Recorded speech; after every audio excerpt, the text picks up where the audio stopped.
So guys, जैसा कि हमने पिछले एपिसोड में देखा कि जुयांग दूसरे शहर गु सिटी में पहुंच गया, जहां उसे कई सारी बाधाओं को पार करना था। जुयांग ने एक एक करके सभी इंसेक्ट बैरियर को खत्म कर दिया और उसे पता चल गया था कि वो चिकन ही यहाँ की मास्टर है। अब वो थर्ड सिटी की तरफ बढ़ गया। चीजी भी अब आजाद हो चुकी थी और उसके वेम्पायर थर्ड सिटी में घुस गए थे और लोगों को अपना शिकार बनाने लगे। डेन सिटी में चारों तरफ तबाही का माहौल था। हर कोई अपनी जान बचाकर भाग रहा होता है, पर चीजी उन लोगों के सामने आ जाती है और पीछे से वेम्पायर उनका शिकार कर रहे थे। लोग पूछते हैं कि तुम हो कौन और हमारी डेन सिटी पर हमला क्यों कर रहे हो। चीजी कहती है कि क्या तुम 10,000 लाख साल पहले मौजूद उस वेइतियानदाओ अलायंस को भूल गए। वो उन सभी को भी मारकर उनकी सोल पावर को एब्जॉर्ब कर लेती है। तबाही का मंजर देख उसकी आंखों को सुकून मिल रहा था, पर तभी वहाँ डेन सिटी का मास्टर आ जाता है, जो अपनी एक्सप्लोसिव पिल से अटैक करके उन वेम्पायर को मारने लगता है। चीजी को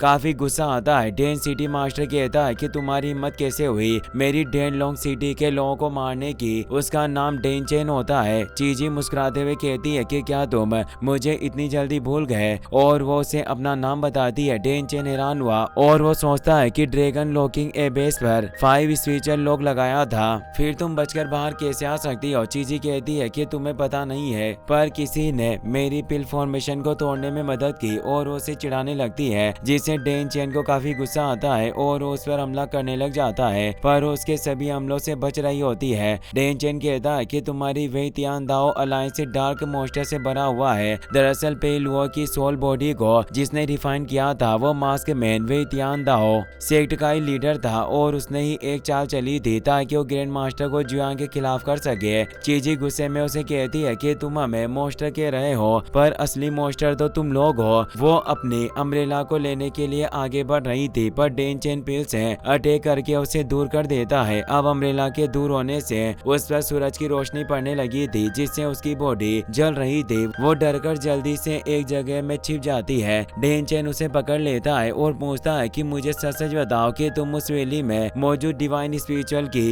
फॉर्मेशन से बचकर कैसे निकली। तभी उसके 2 वेम्पायर उस पर हमला करते हैं, पर वो उन्हें मार डालता है। इस मौके का फायदा उठाकर चीजी ने अपने छाते को वापस ले लिया था। वो डेन चेन से कहती है कि मैं काफी लंबे अरसे से डार्कनेस में रही हूँ और मैं रोशनी को देखने के लिए काफी उतावली हो रही थी, और ग्रैंड मास्टर ने जो एग्रीमेंट किया था उसके अनुसार मैं 10 लाख सालों तक उस वैली में कैद रही। वो वैली काफी ज्यादा ठंडी और डरावनी एनर्जी से भरी हुई थी। डेन चेन कहता है कि तुम डार्कनेस में रहती हो, इसमें हमारे ग्रैंड मास्टर की कोई गलती नहीं, और वैसे भी उस समय तुम्हारे वेइतियानदाओ अलायंस ने ही युद्ध को शुरू किया था। तुम अब अपने वादे को तोड़कर भाग निकली हो। चीजी कहती है कि भले ही हमने एग्रीमेंट किया था, पर मेरे अंदर अभी भी तुम्हें खत्म करने की आग है जो कभी खत्म नहीं होगी, और आज तुम्हें अनंत काल तक चलने वाली डार्कनेस पावर का एहसास होगा। वो अपनी अल्टीमेट टेक्निक को एक्टिवेट करने लगती है, जिसका नाम 1000 ऑफ सोल डेवरिंग पॉइजन होता है, जिससे वहाँ चारों तरफ पॉइजन फैलने लगा। वो जहर हर एक चीज को निगल रहा था। पेड़ पौधे घर सब नष्ट हो रहे थे,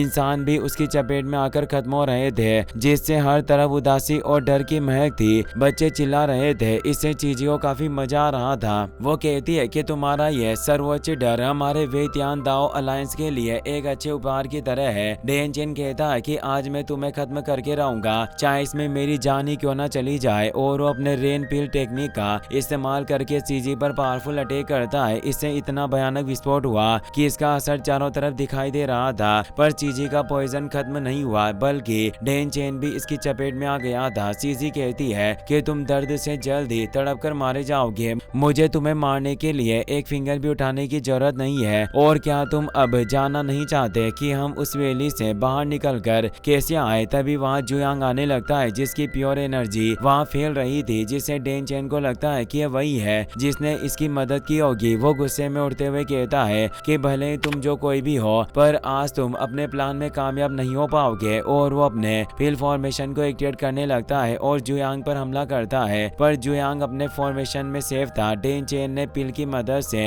वहाँ एक बैरियर बना लिया था, पर जुयांग उन पिल्स को नष्ट करने लगता है। उसकी एनर्जी प्योर थी, इसीलिए डेन चेन कहता है कि तुम इन बुरे क्रिमिनल लोगों का साथ क्यों दे रहे हो। अब तुम्हें इसकी वजह से मौत का सामना करना होगा और वो फॉर्मेशन को एक्टिवेट कर लेता है। पर जू यांग सिर्फ एक चुटकी बजाता है जिससे वो उस फॉर्मेशन को पूरी तरीके से नष्ट कर देता है। डेन चेन हैरान हुआ कि आखिर इसने एक अटैक में ही पिल फॉर्मेशन को पूरी तरह से कैसे डिस्ट्रॉय कर दिया और वो पूछता है कि तुम जैसा पावरफुल आदमी वे तियान दाओ अलायंस की मदद क्यों कर रहा है। बर्निंग क्रो से कहता है कि तुम्हें जरूर कोई गलतफहमी हुई है, हम नहीं जानते कि आखिर ये वे तियान दाओ अलायंस क्या है। तो डेन चेन कहता है कि अगर तुम वे तियान दाओ अलायंस के मेंबर नहीं हो तो तुम एक एक करके हमारे शहर को बर्बाद करके लॉकिंग फॉर्मेशन को क्यों बर्बाद कर रहे हो। जुयांग कहता है कि जरूर किसी ने बहुत बड़ी साजिश रची है। बर्निंग क्रो कहता है कि बॉस आखिर वो कौन होगा जिसने हमें फंसाया और पिल फॉर्मेशन को तोड़ने के लिए आपका इस्तेमाल किया। जुयांग डेन चेन से पूछता है कि वो वे तियान दाओ अलायंस का मेंबर कहाँ है जिससे तुम फाइट कर रहे थे, पर सीजी बचकर निकल गई थी और वो वापस से उस ड्रैगन लॉकिंग अभेस में आ गई थी। वो सोचती है कि हमारे वे तियान दाओ के मास्टर ने काफी अच्छी चाल चली जिससे फॉर्मेशन को आसानी से तोड़ा जा सकता है और अब हमें अलायंस के अनुसार ही आगे बढ़ना होगा।